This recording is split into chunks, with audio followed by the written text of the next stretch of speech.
नमस्ते बच्चों, कैसे हो आप सब। मैं आशा करती हूँ आप सभी अच्छे से होंगे। मैं पायल रावल हिंदी स्टैंडर्ड 3 की इस ऑनलाइन सेशन में एक बार फिर से आपका स्वागत करती हूँ। बच्चों, जैसे कि हम जानते हैं कि पहले जो सेशन हुए हैं उसमें हमने पार्ट 3, 4 और 5 का हम अभ्यास कर चुके हैं और उनके रिवीजन लेसन भी हम देख चुके हैं। तो बच्चों, इसी क्रम में हम आगे बढ़ते लेसन 6 की ओर। लेसन 6 का नाम है उड़ने वाला ऑटो, और उसके पहले हम ऑटो के बारे में थोड़ा सा जान लेते हैं। बच्चों, आपको पता है ऑटो रिक्शा कौन कौन से रंग के होते हैं? यस, सोचो। यस, सही सोचा आपने। तो काले और पीले रंग का, हरा और पीले रंग का होता है। ठीक है बच्चों, ऑटो रिक्शा कैसे चलता है पता है आपको? सीएनजी से चलता है, एलपीजी से भी चलता है, उसमें पेट्रोल और डीजल भी चला सकते हैं। परंतु बच्चों, ज़्यादातर ऑटो सीएनजी से ही चलता है। रिक्शा यातायात का एक सस्ता साधन है। रिक्शा आमतौर पर छोटे शहरों तथा गांवों में देखने को मिलते हैं। ऑटो रिक्शा बहुत से लोगों के लिए पैसे कमाने का एक सस्ता साधन बन गया है। कईयों के पास अपनी खुद की रिक्शा होती है और तो कई लोग किराए पर भी रिक्शा चलाते हैं। ऑटो रिक्शा चालक हर बड़े शहर में, जैसे कि दिल्ली में, कोलकाता में, मुंबई में, लखनऊ में और हमारे अहमदाबाद में भी देखने को मिलते हैं। ऑटो रिक्शा एक स्थान से दूसरे स्थान पे जाने के लिए बहुत सहायक होता है।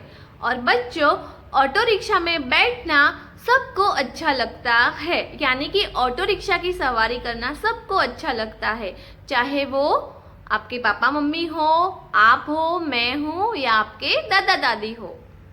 बच्चों, हमारे शहर में कौन कौन से ऑटो चलते हैं आपको पता है बच्चों? आप कहीं पर बैठ के जाते हो, जैसे कि कार में बैठ के जाते हो, तो सब लोग आगे पीछे देखते होंगे। तो आपने ऑटो का नाम देखा है कभी? देखा है? अच्छा, ओके। तो हमारे शहर में बजाज का ऑटो, अतुल का ऑटो, महिंद्रा का ऑटो, टीवीएस का ऑटो दिखाई देते हैं। तो बच्चों, ये सब तो हमने ऑटो के बारे में जाना। तो अब हम आगे बढ़ते पार्ट 6 की ओर। आपको पता है पार्ट 6 का नाम क्या है? मैंने अभी आगे बताया था, आपको पता है? अरे वाह, उड़ने वाला ऑटो। ओके, तो पार्ट का नाम है उड़ने वाला ऑटो। यह एक कहानी है। ओके, तो अब हम यह कहानी को पठन करेंगे। बच्चों, कहानी का पठन करने से पहले यह कहानी के बारे में थोड़ा सा जान लेते हैं।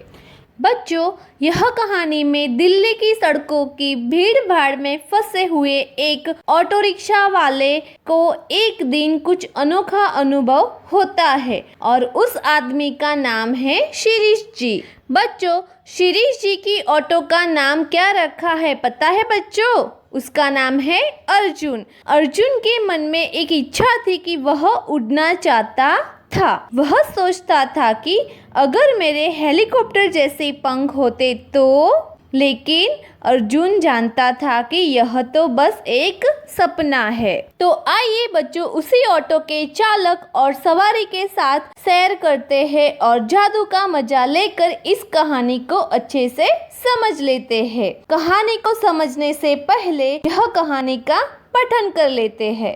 पढ़ते हैं यह कहानी, जिसका नाम है उड़ने वाला ऑटो। अर्जुन के 3 पहिए थे, एक हेडलाइट थी और हरे पीले रंग का कोट भी था। जहाँ जहाँ अर्जुन जाता, उसको हर जगह उसके रिश्तेदार, भाई बहन, चाचा चाची मिलते। वे सभी हॉर्न बजाकर कहते, आराम से जाना। वह भी जवाब में कहता, अच्छा ठीक। अर्जुन दिन रात बहुत मेहनत करता, लेकिन वह कभी शिकायत नहीं करता, क्योंकि ऑटो वाले शिरीष जी भी बहुत मेहनत करते थे। वह अर्जुन में हमेशा साफ गैस भरवाते और अर्जुन की कैनों पे फट जाती तो वह बिना समय गवाए उसे झटपट ठीक कर देते। अलग अलग परिवारों को लाजपत नगर ले जाना अर्जुन को बहुत पसंद था। शिरीष जी के साथ कुतुब मीनार के पास पेड़ की छांव में आराम करना उसे बहुत अच्छा लगता। रात में कनॉट प्लेस की खूबसूरती देखने से उसका मन कभी नहीं भरता था। लेकिन अर्जुन के मन में एक इच्छा दबी हुई थी, वह उड़ना चाहता था।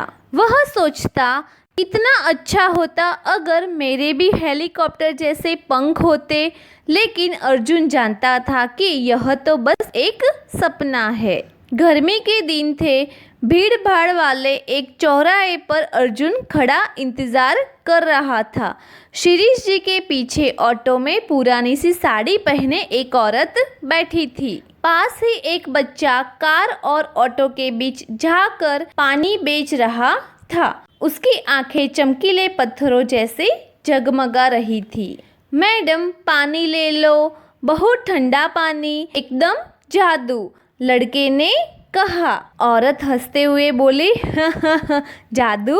औरत ने थोड़े रुपए देकर पानी की 2 बोतलें खरीद ली। उसने एक बोतल शिरीष जी को दी। शिरीष ने पानी पिया। उस औरत ने पानी पीते पीते थोड़ा अर्जुन पर छिड़क दिया। पानी पीते ही कुछ जादू हुआ।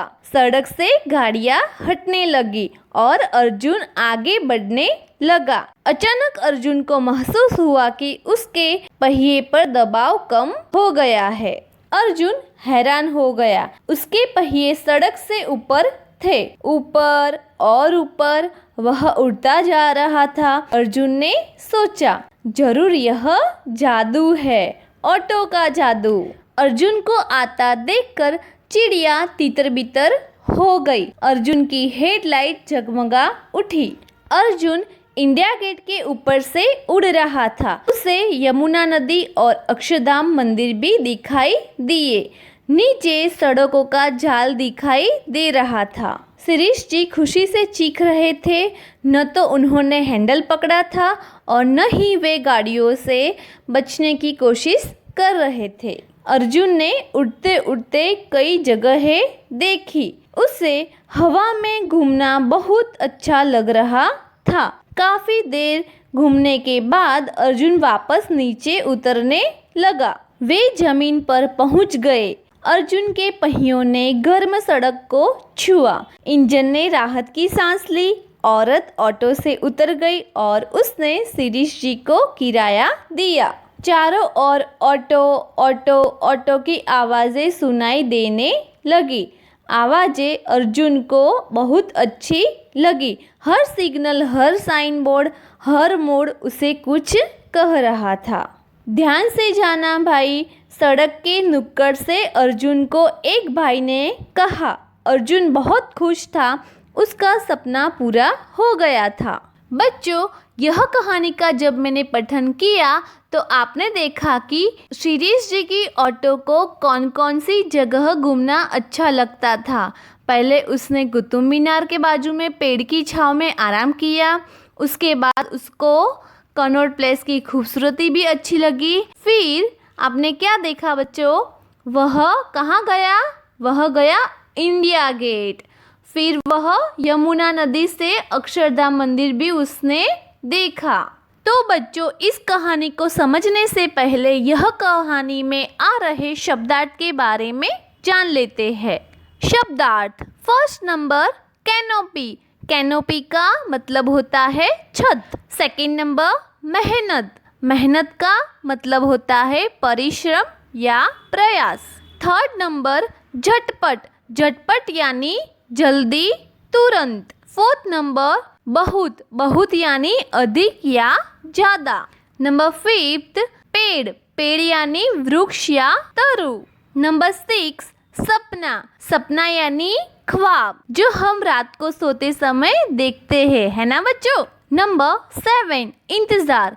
इंतजार का मतलब होता है प्रतीक्षा करना। यानी कि बच्चों, हमारे घर पे कोई गेस्ट आने वाला होता है तो हम क्या करते हैं? प्रतीक्षा करते हैं। नंबर 8, औरत। औरत यानी स्त्री, नारी या महिला।